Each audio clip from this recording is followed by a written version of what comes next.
இன்னைக்கான பட்ஜெட் 5 ரூபா தான்.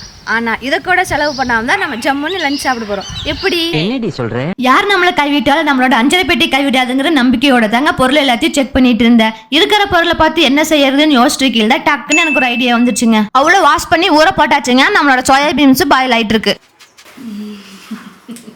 எண்ணெய் ஊற்றி கடைக்கு போட்டு அடடா தாளிக்கிறதுக்கு ஒண்ணுமே இல்லையேன்னு நினைக்கலதா டக்குன்னு நம்ம அஞ்சரை பெட்டியில இருந்த காஞ்சு போன 1/2 பச்சை மிளகாயை பிச்சு போட்டு வணக்கிட்டு இருந்தாங்க. ஆஸ் யூஷுவல் நம்மளோட இஞ்சி பூண்டு பேஸ்டே மறந்தாச்சு. கொஞ்சம் உப்பு காரம் எல்லாம் போட்டு தண்ணி ஊத்துனா குழம்பு ரெடி தாங்க. அப்புறம் என்னங்க, ஒரு கொதி வந்தா குழம்பு ரெடிங்க. இந்த வீடியோல என்ன ஃப்ரூட் யூஸ் பண்ணிருக்காங்கன்னு கரெக்டா கமெண்ட் பண்ணுங்க. இதுக்கான அமௌண்ட்டை நாளைக்கு பட்ஜெட்ல நம்ம ஆட் பண்ணிக்கலாம்.